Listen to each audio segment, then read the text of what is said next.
Hi, I'm Hal Roberts. This is Bridge City News. Welcome. Here's some of the top stories we've been following. 4 more Liberal ministers are leaving the Trudeau cabinet and will not seek re-election. We have the details as to who they are. Lethbridge Conservative MP Rachel Thomas is once again calling on the Trudeau government to scrap the carbon tax, saying the levy continues to hurt families. And a popular Lethbridge eatery has closed down. BCN's Naveen Day chats with the owner of Hickory Street to find out why. Your nation, your province, your southern Alberta. From the heart of Lethbridge, it's Bridge City News with Hal Roberts. Thanks so much for joining us. Prime Minister Justin Trudeau says Israel's killing of Hamas's top leader in the Gaza Strip ends a reign of terror. Israel's military says Yahya Sinwar has been killed. Sinwar was the mastermind behind last year's October 7th attack on southern Israel, which left more than 1,200 people dead. Shortly after the terrorist attack, it prompted Israel to launch a war in Gaza. Sinwar was chosen as Hamas's top leader in July after his predecessor was assassinated in an apparent Israeli strike in Tehran. U.S. President Joe Biden says his death is, quote, a good day for Israel and the world, and sees an opportunity for Gaza without Hamas. Prime Minister Benjamin Netanyahu says that Sinwar's death is a big win for Israel. Through a translator, he also says his country will not rest until all of the hostages are returned home safely. This is an important moment in the war. We will continue with all our strength until the return home of all of your loved ones, who are our loved ones. This is our highest commitment. This is my highest commitment. And to the resident of Gaza, I say, Sinwar ruined your life. He told you he was a lion, but in reality, he was hiding on a dark den, and he was killed when he fled in a panic from our soldiers. Lethbridge Conservative MP Rachel Thomas took aim at the Trudeau government and the federal carbon tax. Thomas says if you tax the farmer who grows the food, the trucker who transports it, and the store that sells it, you tax the family that buys it. She says Prime Minister Justin Trudeau is not worth the cost. The carbon tax is extremely punitive in nature. It goes after those individuals who are working hard to produce food. And the way that it does that is by applying this tax to the very necessities of production. So whether it's using natural gas to heat a barn in order to keep chickens alive or dairy cattle alive, or whether it's using propane to be able to dry grain, let's say. These are the things that farmers do on a day-to-day basis. These are the things that are necessary in order to produce food for Canadians and for the world. The report surfacing that 4 more Liberal cabinet ministers will not be seeking re-election as an internal caucus revolt is allegedly brewing within the Liberal Party. The 4 are Minister of National Revenue Marie-Claude Bibeau, Sport Minister Carla Qualtrough, Northern Affairs Minister Dan Vandal, and Federal Economic Development Agency Minister for Southern Ontario Philomena Tassi. All 4 were first elected back in 2015. They said they're stepping down for highly personal reasons, and it has nothing to do with the Trudeau leadership. Trudeau's already lost 2 senior ministers in Seamus O'Regan and Pablo Rodriguez. Rodriguez is taking a run at the Quebec Liberal Party leadership. Trudeau insists that he has no plans to step down. A Canadian veteran is speaking out against Veterans Affairs Canada, saying his claim for medical support for brain injuries was denied.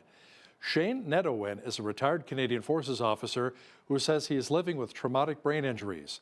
He has teamed up with the Concussion Legacy Foundation of Canada, calling for a reassessment of federal policy regarding blast-induced brain injuries. It wasn't until very late in my career when my symptoms became more severe and I experienced the acute onset of several physical, mental, and neurocognitive issues, many of which overlap each other and mimic each other, that I put the pieces together. I was diagnosed with hypothyroidism, ADHD, anxiety disorders, hypertension, and PTSD. The cumulative weight of these diagnoses led to my medical release in January of this year. When I reached out for help, I turned to the Royal Canadian Legion's Veteran Services Network to guide me through the complex process of completing my disability paperwork for Veterans Affairs Canada. I wanted to believe that VAC would stand by me after everything I'd given, but instead they refuted and denied many of these conditions.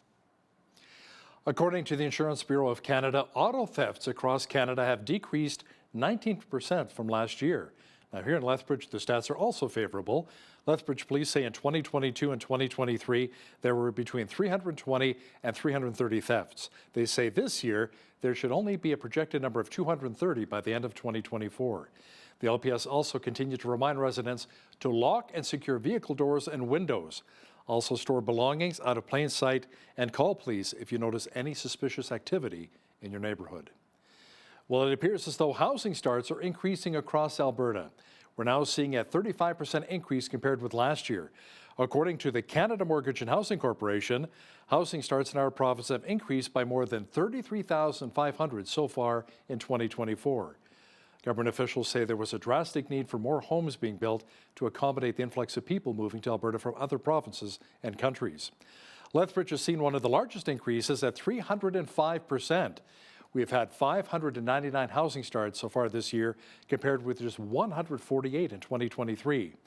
Red Deer saw a 115% increase, while Edmonton was up 47 points and Calgary up 23%. A state-of-the-art cancer center in Calgary will be welcoming new patients later this month. The Arthur J.E. Child Comprehensive Cancer Center will officially open its doors on October the 28th. Health officials say around 50% of Albertans will develop some form of cancer in their lifetime, with more than 23,300 new cases expected this year alone. Premier Danielle Smith says a facility such as the one in Calgary was sorely needed. She says cancer patients had a lot of input into what is being offered at the facility.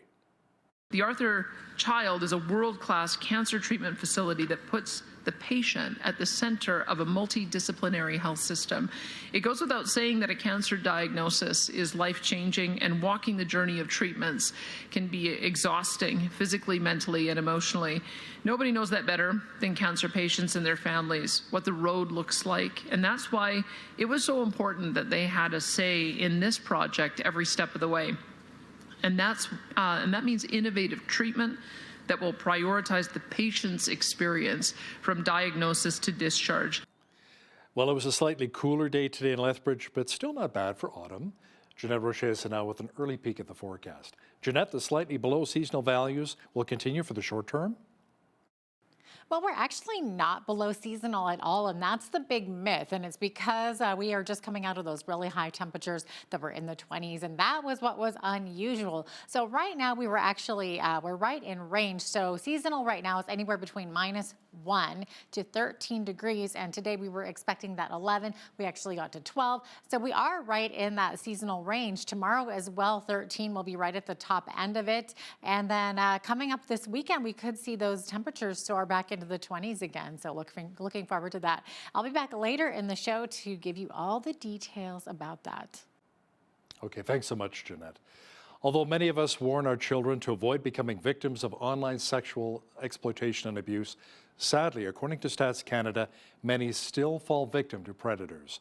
Corporal Heather Bangle, who works with the Internet Child Exploitation Unit at Alert, explains what factors are influencing the continued growth of those heinous crimes. More access to things online, both, for offenders and for the victims. When we talk about child sexual exploitation material, it can come from a variety of different sources, whether that be a child who's lured or sextorted online, or it could also be created and generated by someone actually sexually abusing the child and recording it and sharing that content online. If we're talking in terms of the luring and the sextortion, it can be any age, but primarily the sextortion is more teenage boys and girls from maybe ages 13 to 17. But we have had kids that have been lured online that are as young as 8 years old. Boys are sextorted for financial gain by the offender, and girls are sextorted for more images and videos. It can be from anywhere in the world. So the victim might be here in Canada, doesn't necessarily mean the offender is here in Canada. A lot of these sextortion cases that we're getting right now are originating out of West Africa. If something does happen online, tell someone, because you're not alone. It is happening so much. According to Stats Canada, more than 68% of child pornography incidents involve making or distributing child porn, and about 32% of the cases involved possessing or accessing child pornography. A popular Lethbridge downtown eatery recently closed its doors to make way for a new opportunity for its owner and her family. In this next story now, BCN's Naveen Day sat down with Devon Bone as she reflects back on her time as Lethbridge's iconic pitmaster. Ready? Yeah. It's time to put your fat pants away, at least for now. Famed Lethbridge diner Hickory Street closed their doors over the Thanksgiving weekend. The restaurant needed to close after a deal with a potential buyer fell through. Inside the restaurant, where the smell of Southern barbecue still slightly lingers, owner Devon Bone shares why the sale of the iconic eatery was necessary. Our family was presented with an opportunity for our son to play basketball in the United States. That was a great opportunity. He's not going to see here just because basketball it's a lifestyle down there. It's just done differently than it is here, and we felt like it was a great opportunity for our family to help him chase a dream. I have another secret business in the works that we're going to announce by the end of the year. I'm not going to open another barbecue restaurant. It was fun. I learned lots. I'd never worked in the restaurant industry, so teaching myself was super fun. The eatery started off as a food truck, but then they added a restaurant in the village of Sterling. The business's popularity continued to increase when they moved the restaurant into downtown Lethbridge. However, it was not without significant challenges, such as the COVID-19 pandemic, which affected many businesses, including Hickory Street. After the pandemic, Bone thought her diner was out of the choppy waters, but then her downtown business was hit with another major issue: downtown construction. That was not awesome. It hit all of the downtown businesses really hard, and no warning. Despite the city saying that there was warning, I talked to many business owners that were here way longer than me, and none of them knew that this was coming. So that was interesting. Council tried to tell us that we had warning. We didn't. The pandemic, construction, and downtown crime were not part of the decision to sell Hickory Street, according to Bone. Even the costliness of business taxes in Lethbridge were not a deterrent. According to a February 2024 report from the Canadian Federation of Independent Business, Lethbridge is amongst the highest for business property taxes at 2.11%.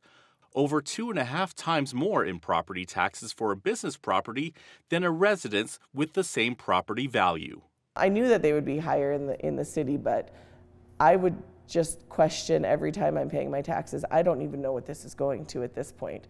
For downtown businesses aren't getting any support, and all we're getting is compounded issues with what I've just mentioned before, and now we're getting construction on top of it, and all sorts of things are hitting us at every angle, and I'm paying these taxes going, I have no idea what these taxes are going for. However, despite it all, Hickory Street persevered and enjoyed an abundance of support from the community, other businesses, and travelers from all over the province. Seeing people walk in the door from Red Deer, from Calgary, from BC, like from everywhere, it just warmed my heart and made me realize that we had created a community and a space that people felt safe and that they felt heard. Lots of people love to chat. And obviously I like to talk, not an issue for me. But the fact that I could tell you which of my customers' kids had volleyball games that night, and who, if their kid did good in their dance recital or their kid's off at college, how are they doing? And I always said when I opened a restaurant, I wanted to know everybody's names, like Cheers. I wanted to know everybody's names. I didn't know that that was actually going to happen and that I would just love our community. And so people would come in the store this week crying before they even got to me.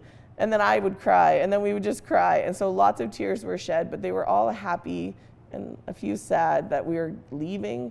But I will never be able to believe the impact that people have had on our family, and just that opening a little place and serving barbecue could create a community of thousands of people. And while the day when pigs fly has come for Hickory Street, it is uncertain when a new buyer will step in so they can fly back. The question does remain, though, what's next to come to Lethbridge, and what's next to leave? For Bridge City News, I'm Naveen Day. A nationwide ministry that was born right here in Lethbridge is now reaching many across Canada and around the globe in 12 different languages. Of course, we're talking about Miracle Channel. You know, it's much more than just a broadcast station. It's a local and national ministry that launches new outreach initiatives each and every year. Now, to chat about this in more detail is the CEO of Miracle Channel, Jeremy Prest, who joins us from Calgary. Jeremy, a special broadcast event entitled Created to Thrive begins tonight, 6 p.m. Mountain Time, premiering on air and online. What can viewers expect from tonight's very special broadcast? Thanks, Hal. Yes, tonight, right after Bridge City News, is a special event called Created to Thrive. This will show everything that's happening in the ministry and also how you, as the viewer, can get involved in what we're doing here at the Miracle Channel. Now, Jeremy, as you know, Bridge City News serves our community here in southern Alberta. We always try to bring good balance while at the same time offering the news of the day from like-minded individuals. What should viewers really expect tonight? That's a perfect way to put it. You know, Southern Alberta is something we're very passionate about here at the Miracle Channel. And actually, Miracle Channel started in Lethbridge in 1996. So the Southern Alberta is what we call home. And we're still there, still always going to make an impact. So I want to personally invite you, if you're in Lethbridge, would you join us right after Bridge City News and watch this special event called Created to Thrive. It'll be a lot of fun. You can actually call in. We're going to have real people answering the phones. And I'm hoping that I can step away and answer a few phone calls as well. So join us, especially if you are in Lethbridge. Looking forward to it. Thanks so much, Jeremy. That was the CEO of Miracle Channel, Jeremy Prest, joining us from Calgary. Well, we had more of the fall wind again today in Lethbridge and slightly cooler once again. Will the wind and cooler temperatures be sticking around? A full look at the weather picture is on deck.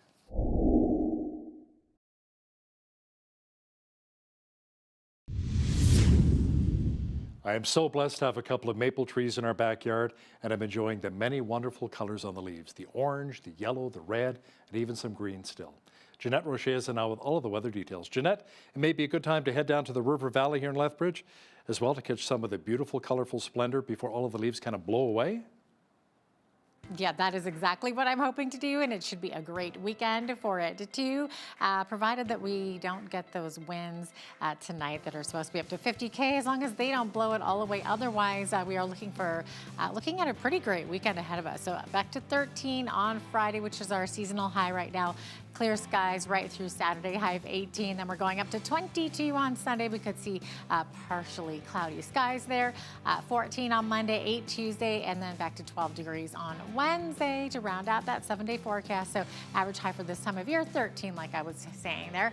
-1 is the average low. Record high on this day was 27. That happened back in 1927. And in 1930, we had the record low, which was -13. Sun rose this morning at 7:57 and sunset this evening at 6:35 p.m. So days getting a little bit shorter. We're seeing 3 minutes less sunlight than we did yesterday. Okay, on the west coast, 11 for the high in Victoria tomorrow. Could see rain beginning in the morning. And then in Vancouver, we've got a prolonged heavy rain event happening. Rain beginning on Friday morning, but it should last right through till Sunday. Friday's forecast looking at a high of 11 degrees. 11 as well in Edmonton tomorrow, but with clear skies. Clear skies also expected in Calgary tomorrow with a high of 10 degrees. Could see some 40K winds there in Calgary as well. As we look across the rest of the prairies, clear skies in Saskatoon, high of 11 degrees. Regina sitting at a high of 12, but could feel some wind chill in the morning down to -6, but then climbing rapidly. Winnipeg could see a 60% chance of showers beginning in the morning, high of 12 degrees. As we get to the rest of the country there in the middle, we're seeing lots of clear skies. Toronto, high of 18 degrees. Ottawa could see 16. Also some fog dissipating there in the morning. Clear skies in Montreal tomorrow with a high of 15 degrees. As we look to the Maritimes, Fredericton is seeing a high of 14 degrees. Clear skies. Halifax as well, clear skies in 14. Some overnight fog developing, but that should dissipate by the morning. Same thing in Charlottetown with fog dissipating. Clear skies for the rest of the day though, high of 13 degrees. And then St. John's looking at partly cloudy skies, 9 degrees, but could see up to 60K winds there. So there you have it. That's your forecast. Federal Labor Minister Steve McKinnon says it's time for both sides to take a time out. Contract talks at the Port of Montreal have hit what he calls a logjam. He says his proposal to appoint a special mediator and freeze strikes and lockouts for 3 months is aimed at reviving hopes for a deal. The Maritime Employers Association and the union representing workers have until Friday to either accept or reject the minister's offer. Close to 1,200 dock workers launched a strike on overtime shifts at the port last Thursday.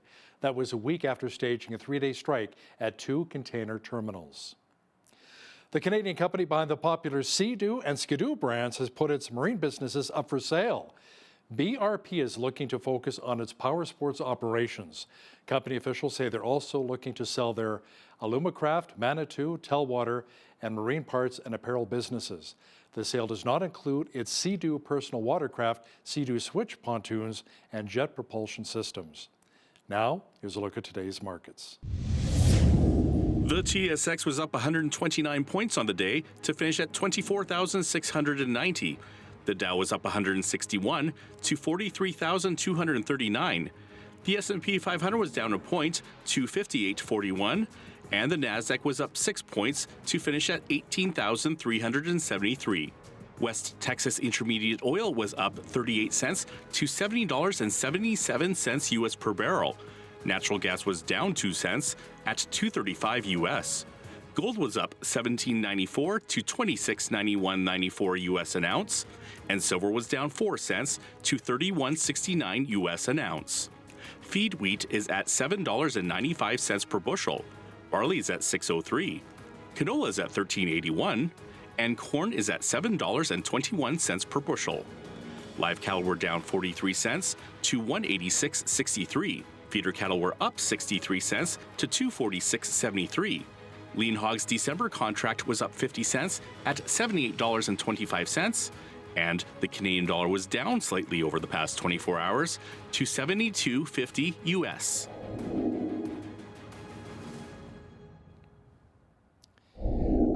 Recapping one of our top stories, the report surfacing that 4 more Liberal ministers will not be seeking re-election as an internal caucus revolt brews within the Liberal Party.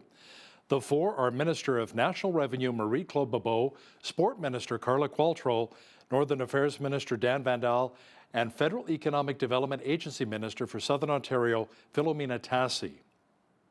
So how, as believers, do we invite people to church to begin having a relationship with Jesus?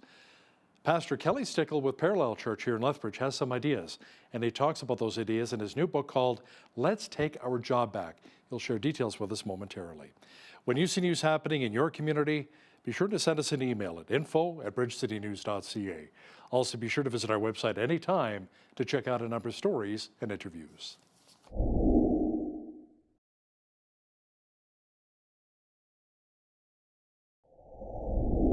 So what is church? And how do those who don't have a relationship with Jesus Christ view the church? As fellow believers, are we doing our part to invite enough people to church? Joining us today to chat about some of these questions is Pastor Kelly Stickle. He's the lead pastor of Parallel Church here in Lethbridge and author of his 4th book, Let's Take Our Job Back. Welcome back to Bridge City News, Pastor Kelly. Thanks, Hal. It's great to be with you again. You bet. Now, your book discusses where we are as a church today. In your opinion, where are we potentially dropping the ball, maybe as believers? Yeah, well, this book began in earnest at the beginning of COVID when we first got locked down and all of us were kind of left confused, and especially in the church world as we had to close our doors and different things. And the prevailing question that was in my mind was, had we reduced our Christianity in the West to a personal private faith and just a weekly social gathering? And that I couldn't shake that question, and so I was like, "Man, I gotta discover for myself what the early church did, what their foundation was when the governments were really trying to shut them down, and started doing a deep dive study into the first 3 centuries of Christianity, and was shocked what I discovered." And discovered that a lot of things that they majored in, we in the West, in Christianity today, minor in, and what they minored in, we major in. And so I was like, oh, I've got to shift how I think about church and how I see it. So where do you think we should maybe lay the blame for the shortcomings of the church? Should we all maybe take responsibility for that? Yeah, and I drove to the scriptures right away and got fascinated by Nehemiah's prayer, in particular in Nehemiah chapter 1. And in Nehemiah 1 and verse 6, there's a verse is the verse that just jumped out at me and I couldn't shake it. There's one statement he makes, and he says, "I and my father's house have sinned." And it caught my attention because, Nehemiah is praying this prayer approximately 160 years after the fall of Jerusalem. So he was not even alive. He was born into captivity. He wasn't even alive when this is. And yet he takes personal responsibility for the state of his city. And it really rocked me to the core because I thought, man, what would happen if we all took responsibility for the state of our country, for the state of our nation? And then as I began to meditate on that, I had this thought roll around my head that the word responsibility is really, it's two words, it's respondability, and that whoever takes responsibility is given the ability to respond. And when we cast blame on someone else, we give them the ability to respond. But if we take personal responsibility, then we give ourselves and empower ourselves to respond. So I do think that we should take personal responsibility in order to affect change. I like that, respondent ability. I'll have to remember that the next time. Now, Pastor Kelly, looking back, we see that the early church also faced a lot of similar challenges. How did those churches really respond, and what can we maybe learn from them? Yeah, it's interesting. They took personal responsibility, but they really took upon themselves, and I hadn't noticed this before, hadn't been taught this before in Bible college, but the activities of the early church, they really, really focused on taking care of the needs around them. And what they were known for, primarily from both the Roman authorities and from the populace that we have letters of and still today, was that they took care of the poor and the needy, and to such a degree that Emperor Julian the Apostate at the end of the 4th century lamented that the Christians and the church in particular had more influence in his empire than he did as emperor of the most powerful nation in the world. And I was like, yeah, it's simply because of their care for the poor, in his words.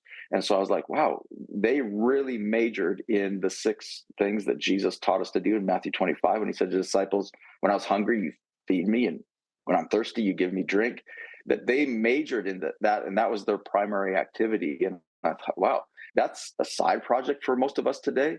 And throughout history, I began to discover that the early church was, they ran all social services of the society, and that they started the first hospitals and ran all of the healthcare for centuries, and that they ran all and started all of the education, universities, public schools, all started within the church, and went, man, we ran all of that at one point and were providers of all of that.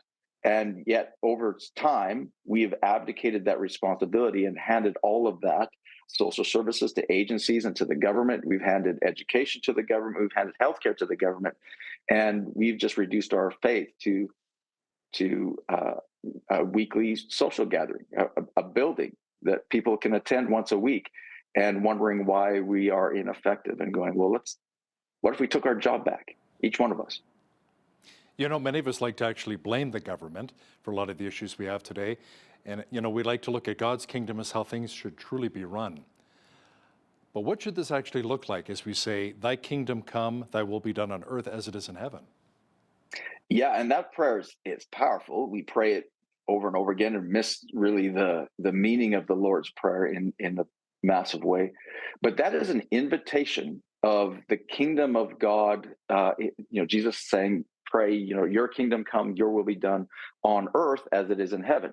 So it's an invitation of God's kingdom or God's government, God's way of doing things to earth, where I think many of us Christians in our Western theologies, we look at the world and, we lament how dark it's become. We lament at how terrible it is, and we cannot wait for the rapture, and we can't wait to get pulled out of here, and we're gonna, and we think the kingdom of God, we're gonna escape this bad, cruel world and enter the kingdom of God in heaven, where Jesus taught his followers to bring the kingdom of God and to pray the kingdom of God here on earth as it is in heaven. That our main role here while we are here is, very much on purpose, for a purpose, and that's to bring, God's will and God's kingdom and the light into the darkness that's our world.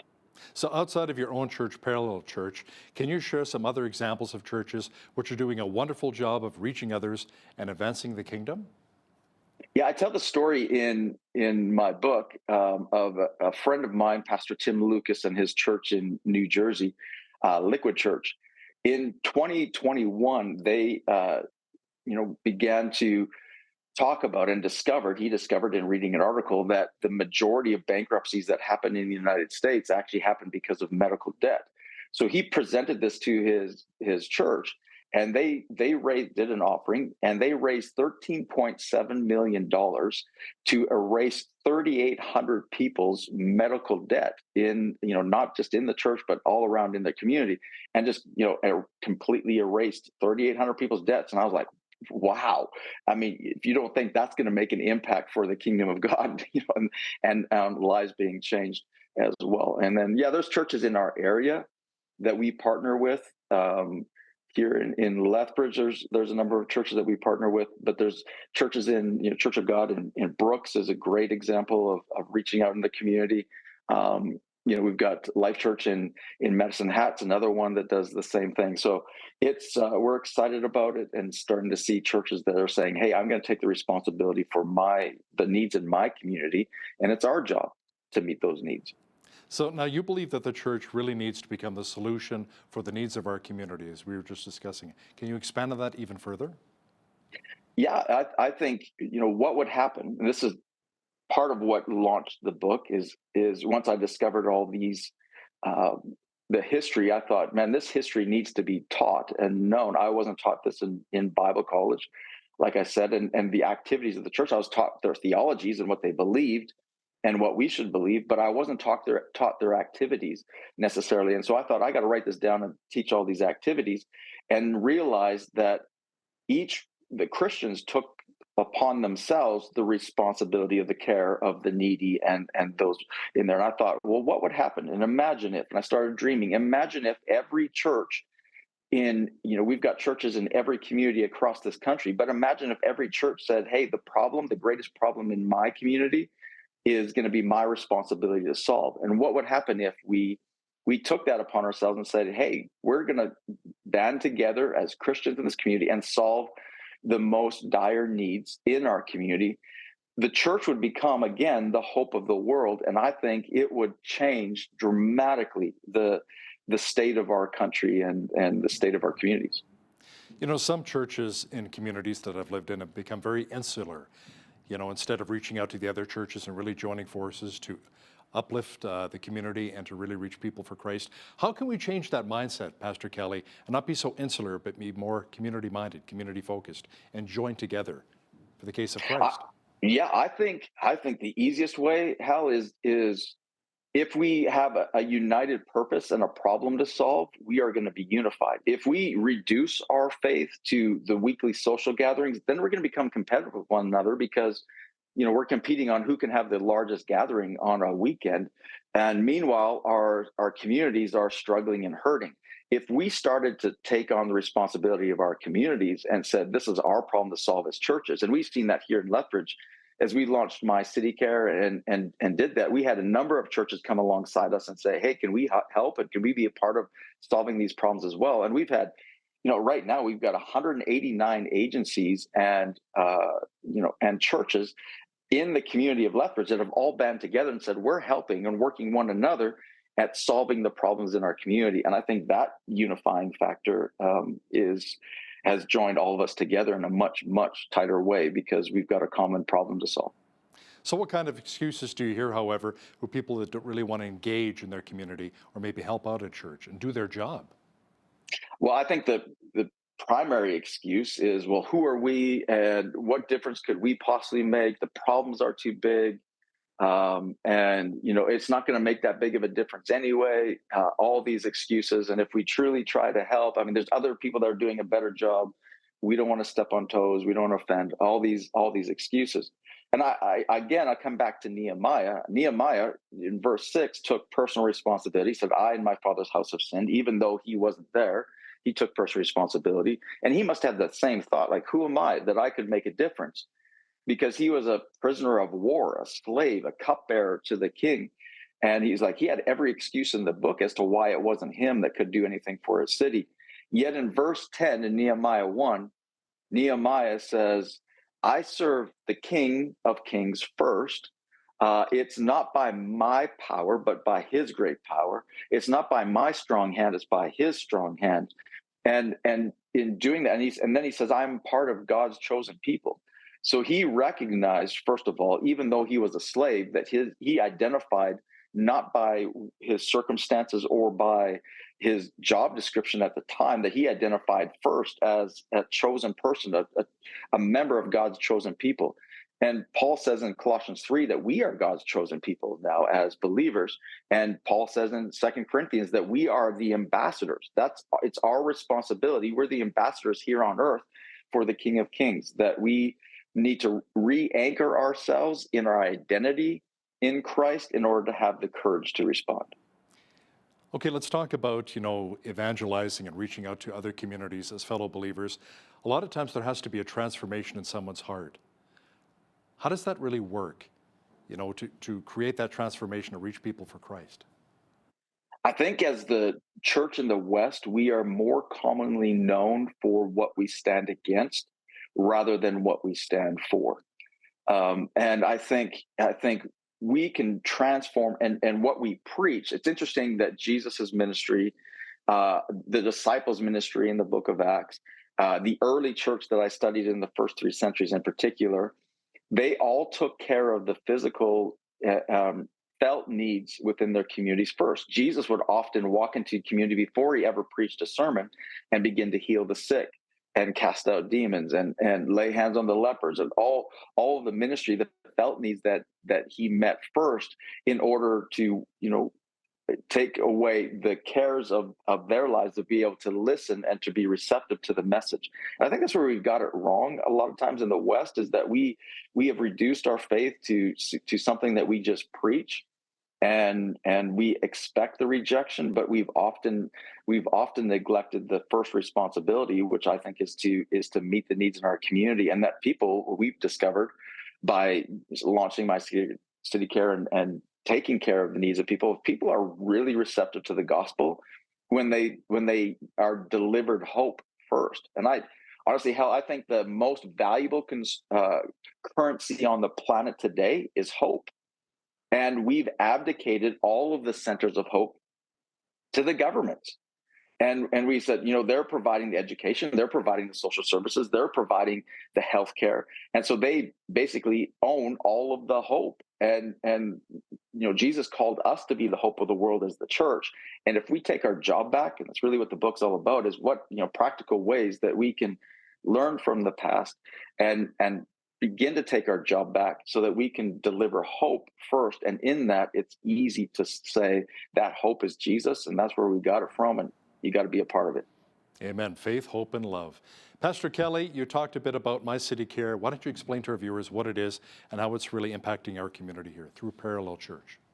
Yeah, well, My City Care is not just Parallel Church. We have churches in multiple denominations and over 68 communities now that are operating My City Care in one facet or another. And My City Care is what it is. It's me taking responsibility for my city or my town, my village, my community, and providing care. And there's multiple ways of doing it. It's not an organization for someone to join. It's basically a movement saying, hey, we're a group of people that are going to take personal responsibility for our city and provide care and identify, see a need, and then meet a need. We're going to identify the greatest needs in our community, and we're going to find solutions and provide solutions. So in Lethbridge here, we're taking on, met with our mayor and council, and they said, yeah, the greatest need in Lethbridge right now is housing. And we said, well, we made all the excuses as to why that couldn't be us. But I sat down with the mayor and said, hey, could we take that on and take it as our responsibility? And what if we took that on? He said, it'd be amazing if you guys did. So we're in the process right now of purchasing land, just in the process of rezoning. And so the purchase has gone through, just rezoning it right now to be able to do that, to build apartment complexes instead of building another sanctuary auditorium and putting all of that money into a weekly social gathering. We're like, what if we put it into the greatest need in our community and invested there and provided housing for people? We provide, clothing. We provide in our street stores. We provide food on a daily basis for those who need it. We provide services like coming up this Christmas, Shop of Wonders, where we provide, those for children who can't afford having a Christmas together as a family, and they can't afford to provide for their children. We provide a toy store where they can come and shop and for free and wrap up with dignity and wrap up gifts and presents that they've chosen for their children. And so we do all these things to bring hope back, the hope of Jesus back to our community. Pastor Kelly Stickle is the author of Let's Take Our Job Back and lead pastor at Parallel Church here in Lethbridge. You can find his book at letstakeourjobback.com. Pastor Kelly, thanks so much for your time today. Thanks so much, Hal, for having me.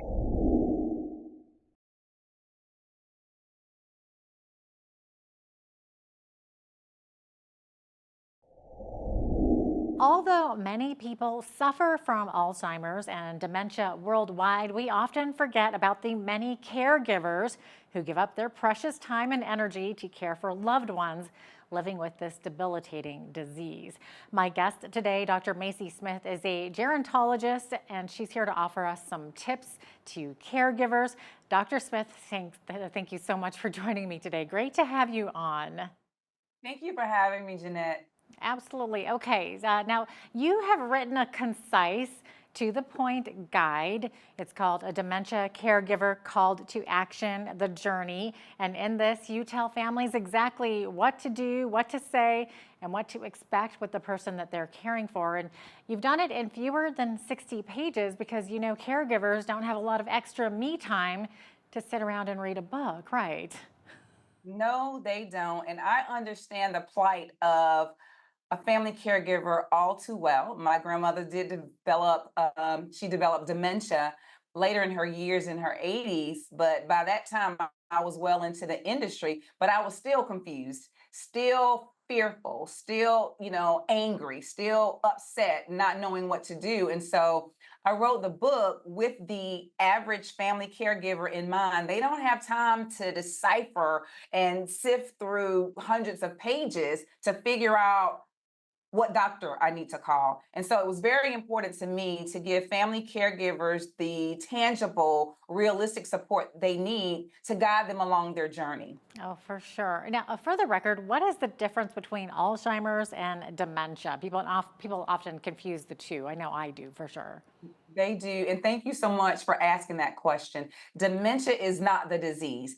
It is a group of behaviors or the symptoms that we see people display: the memory loss, the confusion, the forgetfulness, the inability to problem solve. That is dementia, but something has to cause it. Alzheimer's disease is the number one type or the number one cause of dementia. Jeanette, the second most common type is vascular disease. That's when a person has several mini strokes causing vascular lesions to the brain. Then there's dementia with Lewy bodies. Then there is frontotemporal dementia. So there are over 100 causes or over 100 types of dementia. Wow. Okay, so you have this deep personal connection to this disease with caring for your grandmother, and your grandmother had dementia. So how does dementia affect a person's brain and therefore their life? So it is a progressive type of dementia caused by, for example, Alzheimer's disease. The disease actually does cause brain deterioration. So if you get a scan, the scan will show brain atrophy, so the brain deterioration. And so it does affect a person's ability to communicate, to think through things, and to remember. When they display signs of just not knowing who you are, they truly don't know who you are at the moment. The disease itself is global, and so it can wax and wane. In the morning, they may remember you because that's when they're the sharpest, but after 6 o'clock, they don't know who they are, possibly. They may not know where they are. And so the disease does wax and wane. And so everyone is different. When you've met one person living with a progressive type of dementia, you've met that one person.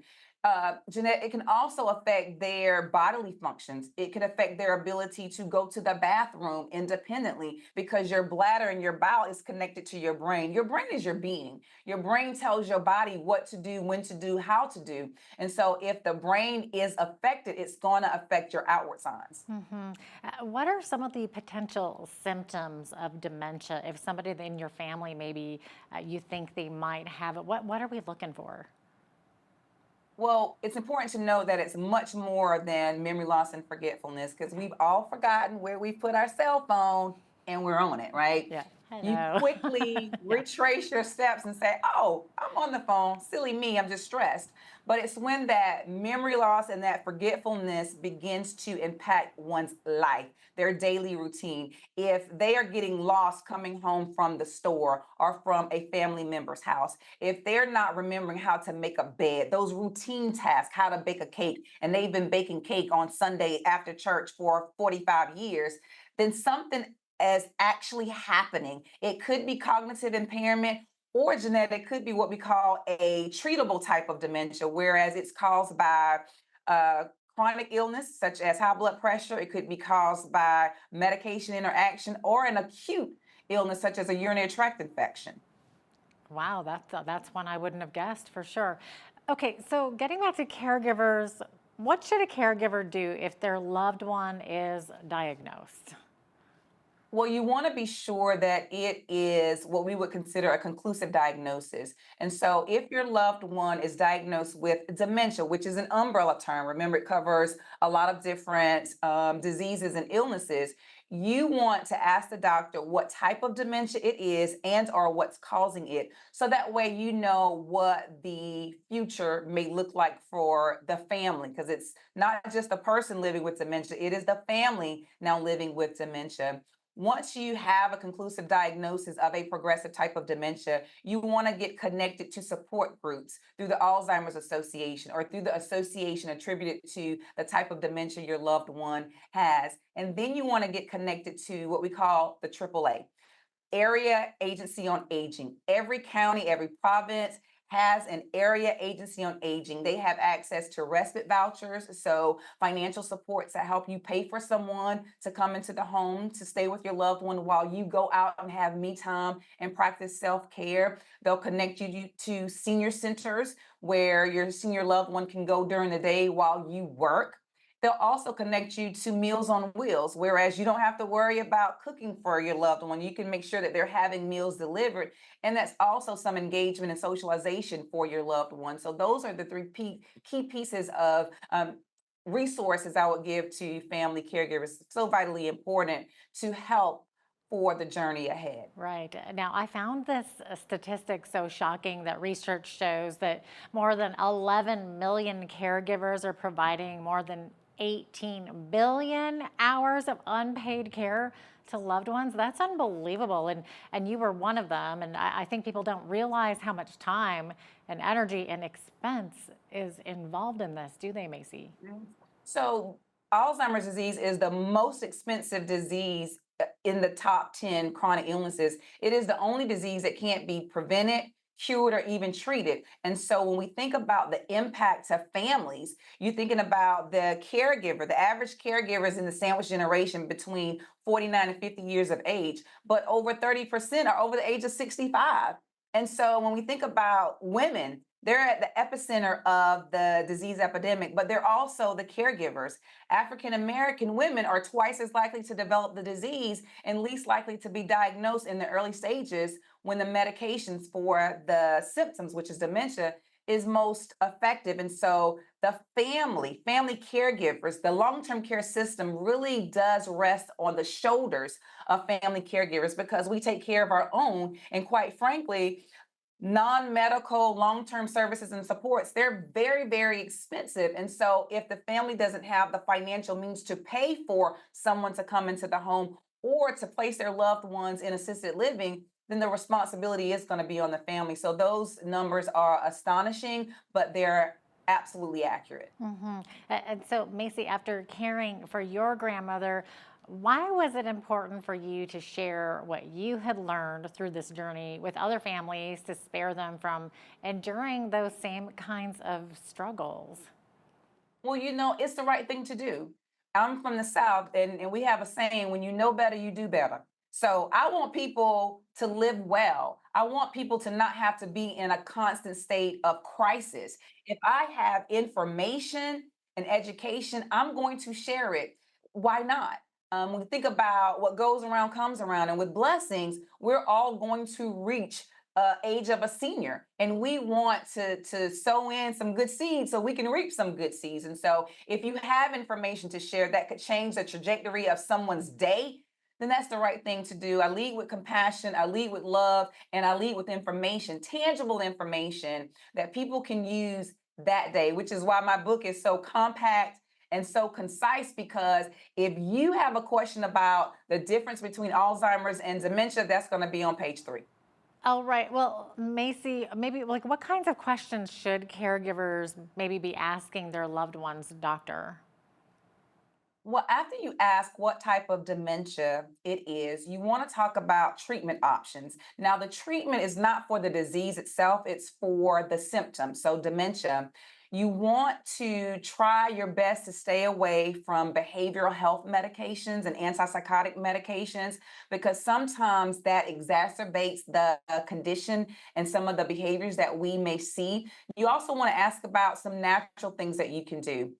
Outside of that, you want to connect to a geriatric care manager.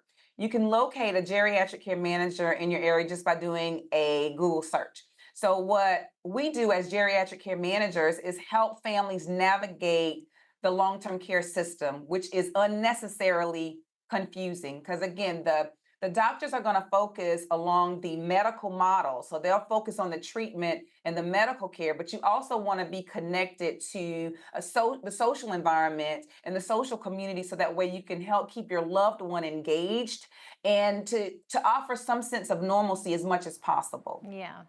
Now, Macy, earlier we were talking about the number of hours and money that goes into being a caregiver. And burnout, I would imagine, can happen. So what's your advice for caregivers to avoid burnout? So burnout truly is Janetta syndrome. We kind of hear it thrown out here or there, but it's called the caregiver syndrome. And that's when the caregiver is experiencing burnout, which is mental, emotional, and physical depletion. You have nothing left for yourself because you've given it to your loved one, all of it. And so what I tell caregivers, number one, Jeanette, is I give you permission. A lot of times women, we're the 60% of the caregiving population, need permission to put themselves first. So I give them permission today to calendar in the things that they enjoy doing. Just like you make appointments for your loved one and you develop a routine for them, include yourself in that routine. On Wednesday, I'm taking a respite day. I'm getting my nails done, my hair done. I'm hanging out with my friends. Even if it's just for an hour, it's going to allow you to recalibrate, reset, and to be healthy mentally, so that way you can provide the most optimal care to your loved one. For sure. And you say in your book that there's no shame in prioritizing your own needs. And so did you have to find this out the hard way? I did, because I will tell you, your body will let you know what your mind think you can do, right? You think you're going to get up at 4 a.m. and you're going to do all this and that, but your body does not move. Your body will physically shut down. If you're experiencing headaches or a stuffy nose and you're taking over-the-counter medication and you're taking prescription medications and nothing is working, that means you are stressed. That means that you have to take several steps back. Think about what you enjoy doing, because Jeanette, you'll be surprised to know that some people don't even know what they like doing because they've done it and everything else for other people, but your body will let you know that it's time to put yourself first. Oh, yeah, absolutely. Now, earlier we were talking about how you're a doctor, but then you also had this personal experience with your grandmother. And I would imagine that before that you had the knowledge here, but going through it personally gave you the knowledge in here. And is that partially why you wrote the book? You just want to kind of extend that knowledge? Oh, absolutely. It really is heart work. Yeah. And so when I found myself, Jeanette, someone who's skilled and considered an expert in the area, still confused and dumbfounded and experiencing the same emotions that I talk about in my book. I give my caregivers permission to feel all the feels. Don't hide your feelings, but I teach you how to channel those feelings into providing a healthy journey for you and your loved one. And so when I took several steps back and said, if I'm experiencing this, I know all the other people out there are experiencing it. So I'm going to write it down, give them something that's digestible, something that they can fold up and put in their purse or put it in their pocket, take it to the doctor's office, have a conversation based on real factual information, but also having conversations with family members, because you still have to build your medical team, but you also have to build your biological team as well. And everyone needs to hear the same information. The plan needs to be shared out to everyone. And so that is my way of sharing my experience, both personally and professionally, which really is a comprehensive approach to be able to help families journey well through Alzheimer's and dementia. Well, definitely. And I'm sure you've been able to help a lot of people, Macy. What type of feedback have you been getting from your book? I've been getting very positive feedback. So my mama said the book was too small. And I asked her, I said, well, did you read it? She said, not yet. So they love the fact that it is a compact read, that it gets right to the point. And literally some of the comments have been, this has changed my journey. It's reduced stress levels. It also has reduced the thought of actually placing their loved ones in an institutionalized setting, so in a nursing home or an assisted living, because we do know that the longer people with dementia live in their natural, familiar environment, the higher the risk of quality of life. And so we want the best and the highest rate of quality of living as possible. So I'm very pleased with the reviews that I've received. That's fantastic. And, you know, time is very precious, especially for caregivers. So Dr. Macy Smith, I thank you so much for your time today. And thank you for your valuable insight into this disease and the world of the caregiver. Thanks so much for being with us. Thank you for having me, Jeanette. Dr. Macy Smith is a gerontologist and former caregiver and author of the concise yet comprehensive guide, A Dementia Caregiver Called to Action, The Journey. I'm Jeanette Roche on behalf of all of us here at Bridge City News. Thanks so much for watching.